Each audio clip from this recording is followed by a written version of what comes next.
So, hello, and welcome back to another episode of the Turn 5 podcast. I'm joined by Ben this week, and we will be discussing everyone's, except Nia's, predictions of the Canadian Grand Prix. Ben, What? overall thoughts of the race? Best or second best race of the year so far this year? Oh, what are you putting ahead of it? Miami. Okay, yeah, fair. Okay, bias. I'd probably say this was a better race than Miami. Yeah, overall, yeah, but Lando didn't win, so Yeah. second best. It was pain. Once again, the FIA sat on their fucking hands and took forever to push the safety car button. It's a shame when your driver's too quick to win the fucking race. Yeah. That's the irony of it. If Lando had been, 5 seconds slower, then he'd have probably got in the pits on the first lap round and would have retained the lead. And we'd have been talking about a very different race and probably Lando's second win. As it stands, the FIA... he was so quick in that section.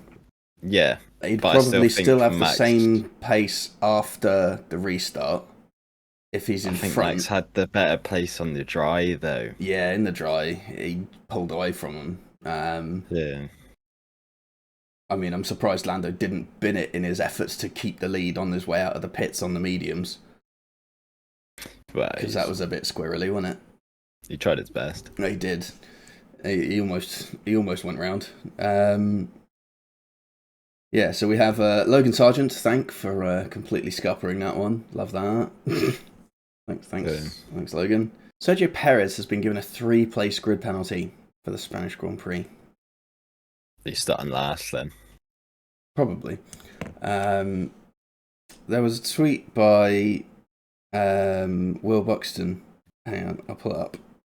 And I'll read it out. So, this is in response to F1's tweet of Sergio Perez being given a 3-place penalty for driving his car back to the pits with significant damage.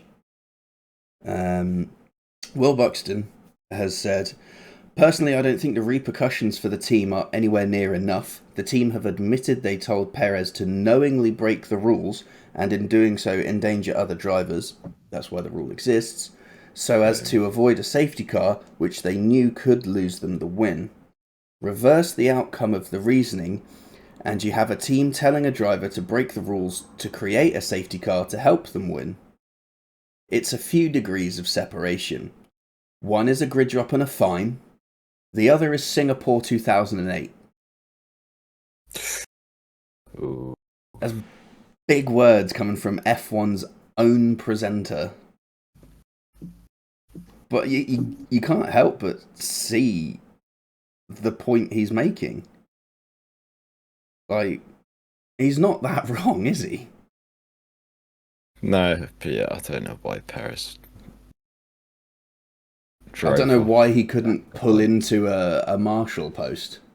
Well, he could have just stayed where he was, in the wall. Yeah, it could have been that would have been a safety car because they'd have had to get a tractor out for it, wouldn't they? Like, yeah, but it's better than driving halfway around the track, lobbing your rear wing everywhere. That was probably going to cause a virtual safety car, at least. Yeah, but virtual means he can still keep his gap, doesn't it? So it's an interesting one. It'll be one that maybe they'll look at more, but as it stands, they've been given a fine and a 3-place grid drop, which is actually probably the most lenient thing we've seen this season, because everything else has been like 10 seconds or 5-place grid penalties. Yeah. Speaking of 5-place grid penalties, Ocon served his this weekend. And yet Alpine had a double points finish. What happened there? Smart strategy. I don't know, Ocon was still annoyed because he had to give Gasly a place.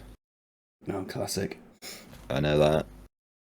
I don't know why he had to give him the place though, so... I don't know. I'll be honest. The Alpines weren't really focused on that much in the broadcast, and I was watching it from my phone. Well, that half of the race anyway, from my phone in my car while I was outside work eating my dinner. Oh, yeah. A classic healthy meal of McDonald's before a shift. It's the only thing that's open on a Sunday at that hour. Yeah, I mean, good for Alpine double points finish. Interesting that once again we're hearing team orders, but also, lol, Ocon, you've been told you don't have a job. Why are you moaning still? Of course they're going to let through the guy that's still got his seat. Like, I'm actually one thing that I was surprised. I feel like Monaco's in Ocon's mind because when Albon overtook him, I was just fully expecting him to turn into the apex. Yeah. And then he's so turning and he sees Alex. Like, oh shit! So continue. Ocon's changed there. Why is that? That was a good move from Alex, I have to say, but I feel like the second overtake on Ocon was very much a just avoiding action of not hitting Ocon. Yeah, that's why I was surprised that Ocon gave Alex the space. I know he sort of like had to, but it's normally a situation where Ocon still wouldn't. Yeah. Where he's so aggressive. I suppose losing his seat has tempered things a bit. Yeah, I don't know where now he's got to drive like his life depends on it and actually show that he can drive and not just crash into every teammate he has. Well, we know he can drive, but we also know that he doesn't get on with any of his teammates at all. No, exactly. Other than Danny, really. And he still crashed Danny's into him. about the only one, yeah. So, Kevin Magnussen once again copping the views of the stewards, but I feel like they made the correct decision. Obviously, he went across the grass at 7 and 8, the chicane before the hairpin, and didn't follow race director's instructions by going to the left of the bollard. Yeah, Yuki tried it. Exactly. That's exactly the point I was going to make. Like, Kevin did what was sensible, which was just straight lined the car because you're on slick tyres on wet grass. If you put any degree of rotation in the car, Yuki perfectly demonstrates you're just going round. So there's, like, on wet grass, you're not slowing the car down and you're not changing the direction of the car. The best course of action is to just go. Kevin clearly knew that. Yuki has now learnt that. Yeah. Like, fair play to Yuki for trying. He almost made it, but no. But Hulkenberg as well. Oh my god. Yeah, that was a great avoidance. Was so to close. Be fair to Kevin, he's probably proved that straight lining that was safer than trying to take the bollard. Although I feel like Yuki didn't try to take the bollard, the car was just going to go round anyway. Yeah, it's but it's more fun to think of him trying to get through the bollard and just fucking spin him. It's top banter. What else do we have? So Perez hit the wall, destroyed his rear wing, didn't bring out the safety car. Carlos spun. He turned some donuts. Enjoyed himself. What do we think about it? That's when he hit Alex on the So that was the most eye-racing crash in the history of F1. Did the FIA look at that or not? No, it's just a racing incident. Yeah, but if he'd actually put the brakes on. Yeah, but I don't know. He might have tried to hold the brakes, I swear. Like, if it's still... You think he was on slicks on the damp side of the track? Yeah, but from looking at the highlights, it does not look like he even tried. If he was holding onto his brakes for at least and then hit Alex, fair enough. Yeah. There's nothing on the FIA website about it, so... Yeah, it's just unlucky on Alex's part. It's like Hulkenberg at Monaco. You can either just come to a standstill or just fucking try and dart past it. Also, we have to talk about Danny Rick. 5 seconds. Danny Rick's weekend was so funny. The whole weekend, it's like he's back. No, he's gone. He's back. Oh no, he's not. It's ridiculous. Man put me through the ringer this weekend. The replay of his start though was, oh my god! I'm pretty sure he's still in his bloody grid box. Oh yeah, it was really weird. He got given a false start because he's ever so slightly rolling forwards.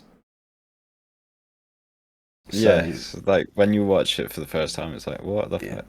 The document says car 3 moved after the 4-second light was illuminated and before the start signal was given, this being a breach of Article 48.1. The stewards acknowledged that the movement was very slight and no significant sporting advantage was gained, and therefore imposed the least severe 5-second penalty. 5 fucking seconds. There is no way he gained anywhere near like a tenth of a second, let alone 5. I mean, he had a good quali, and then didn't have a good start.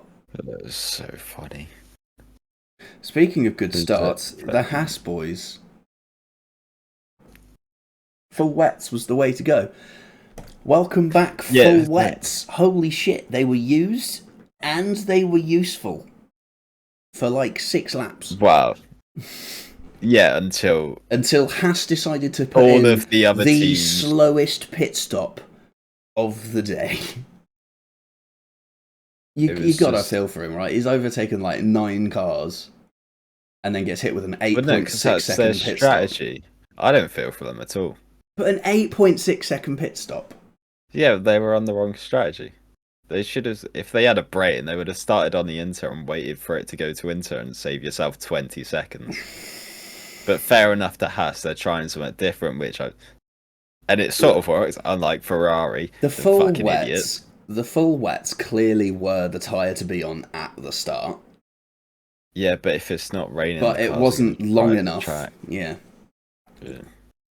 I just can't help but think, like, what if Max had started on full wets?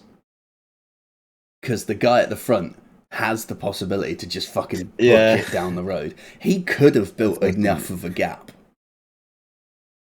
Given how much pace advantage the Haas cars had in traffic, Magnussen was going 2 seconds a lap quicker than Hamilton while overtaking cars. Yeah. So it'd have been interesting.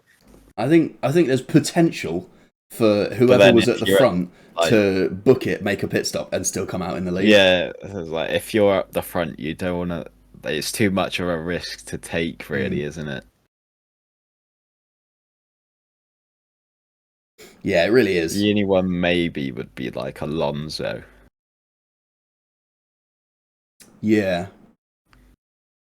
Where you're sort of there.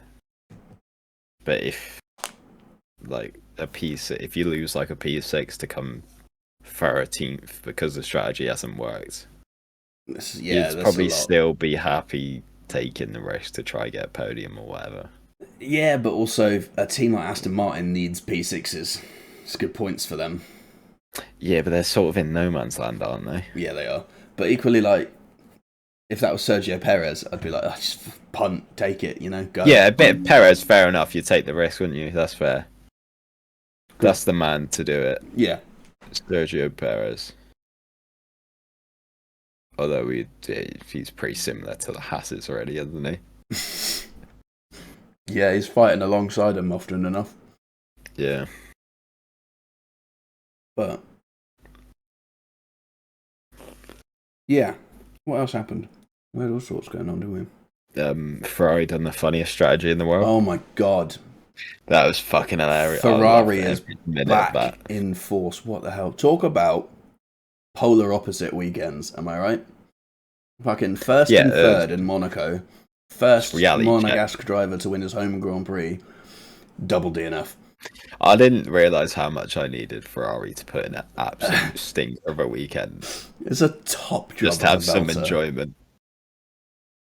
It's the fact there's like the graphic that kept coming up: rain in 9 minutes, rain in 5 minutes, rain in 3 minutes. Leclerc's betting for hards. Why the hards? Why not at least the mediums? Like, I know there's a fair chunk of the race left, But you're on a damp circuit. You want as much grip as possible. Pick some kind of semi-soft compound of tyre. Not the fucking hard. That's so funny. It's ridiculous. But and he had engine issues, and then he sat in the pits, and rebooted his car, and they didn't have tyre blankets on, so his tyres were just getting cold anyway.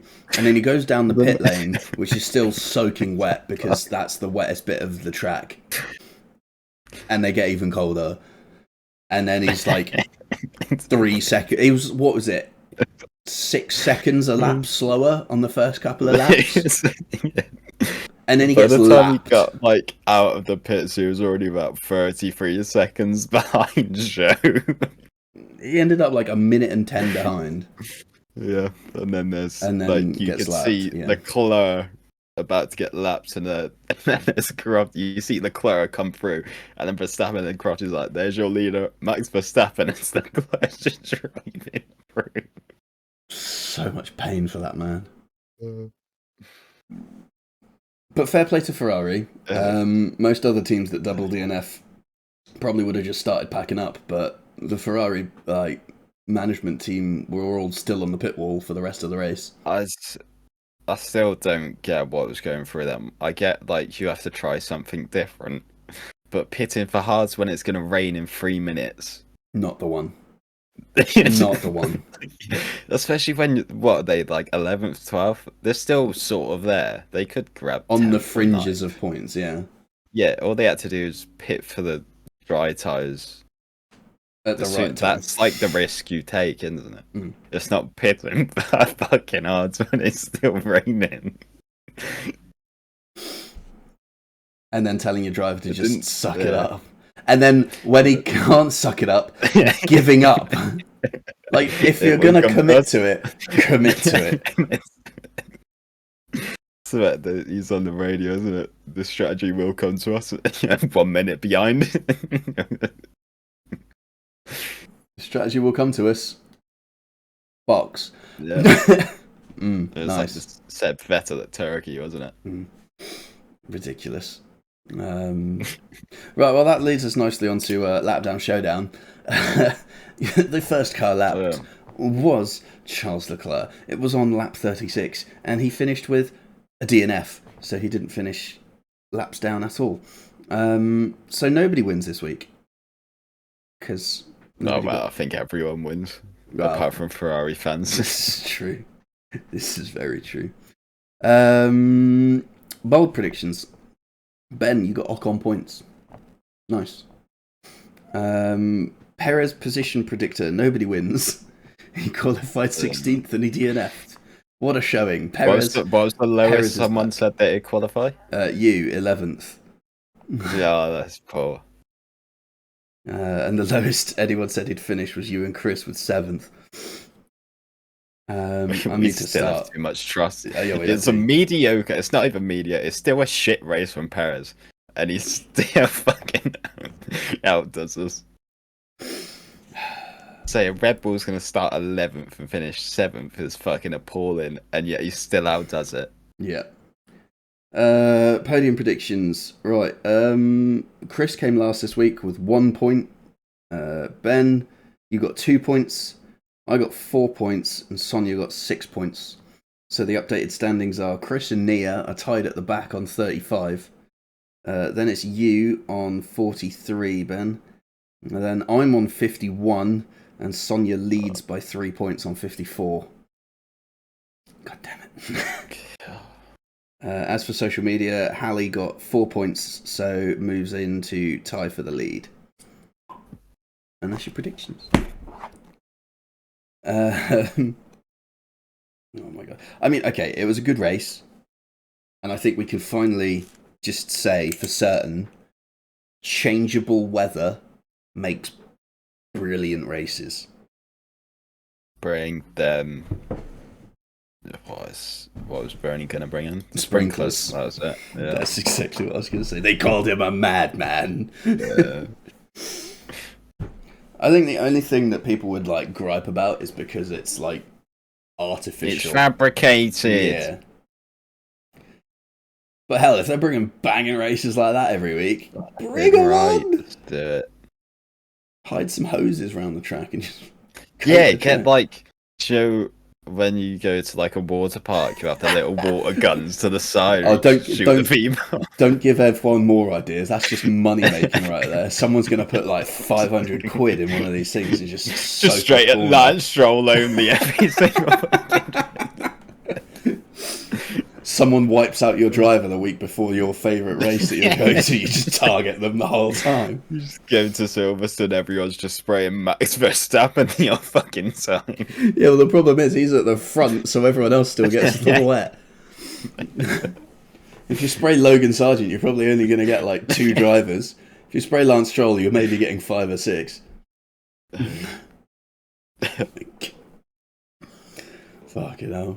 Water pistols, oh god. You just have everyone starting dries apart from Max on wets. Ready. It's fully prepared. But then everyone sees he's on wets and doesn't spray him because they know he's going to cook his tyres. He goes on dries and everything. Yep, now's the time. Just becomes a case of international bullying. Yeah.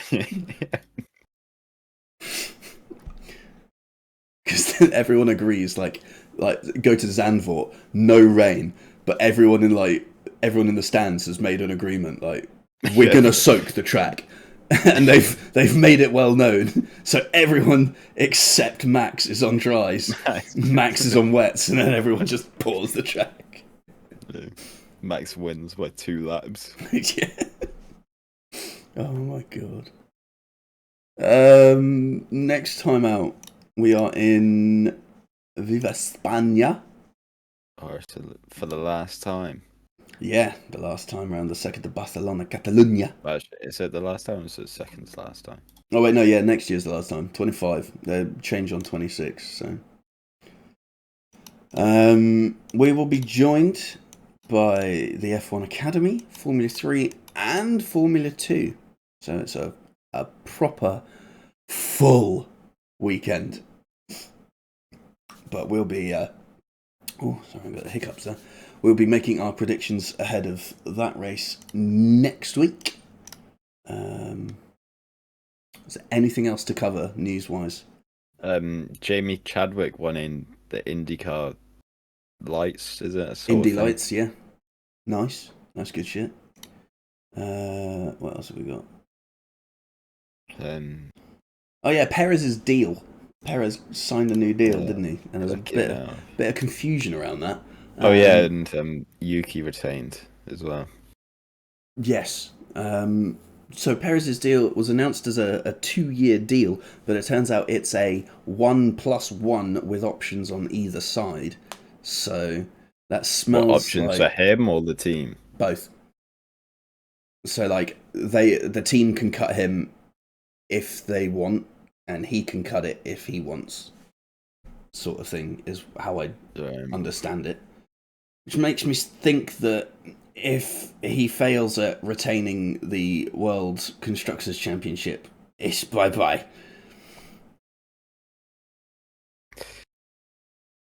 Yeah, I should probably just launch Liam Lawson straight into the seat, why not? Well, yeah, quite. I don't understand why he's kept his seat, to be honest. In the last 2 weekends, we've shown that.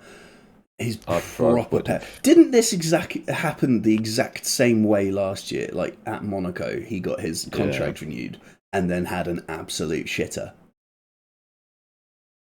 This is nuts. He got it last year. He was just fucking shit. I'd have promoted Yuki, but obviously they think that there's something. I don't know. Like, I know Yuki has his moments, but he's still fucking decent. He's still young, isn't he? He's still young. He's not really had a chance to fight at the front yet. Then give him a car capable of being at the front of the field and see what he can do. The worst thing you can do at the end of that is swap the drivers around and put someone else in the seat, you know? Because then it would give you bring Liam into AlphaTauri or RB or whatever it is nowadays and swap them around, you know? He is the future of that second seat of Red Bull, I think. He's got to be, surely. But Not yet. Yeah. It's got to really annoy him, hasn't it? Just seeing Sergio get another 2 years on his deal. Yeah, it's a bit like there's another like it's ultimately probably good for Ferrari, McLaren, Mercedes. Yeah. Because it means Red Bull have 1.5 drivers. 0.5, that's generous. Yeah, that's generous. But yeah, as a spectator, you want to see someone. It's like, but not even like at least be in the top 6. Yeah.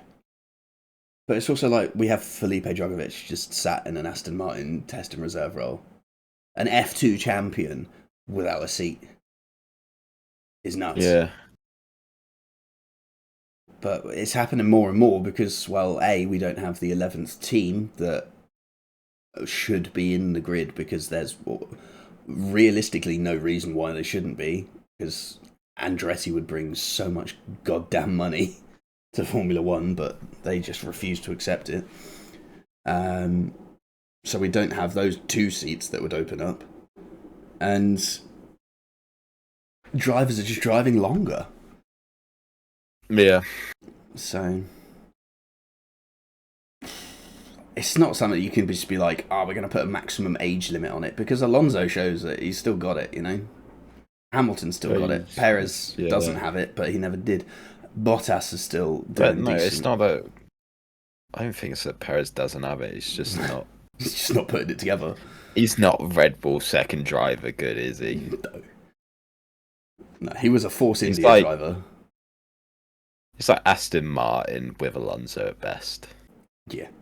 Yeah, when he was at Racing Point, that was his level. Yeah, when nobody expected anything and he pulled out results. Yeah. Now people expect things, he can't pull out results. Yeah. But still, there'll be probably a bunch of transfer talk over the summer because Sainz still hasn't announced where he's going, but apparently Williams are on the prowl. That'd be cool. That would be cool, but that would be a hell of a scalp for Williams. But yeah, if it lasts until the summer break, we'll actually have like something to discuss and hypotheticalize over. But I have a feeling it might be wrapped up before then. It probably will. Anyway, that was everything from the Canadian Grand Prix weekend. We will see you next time for our predictions ahead of the Spanish Grand Prix. Thank you for listening and or watching. And until next time, goodbye.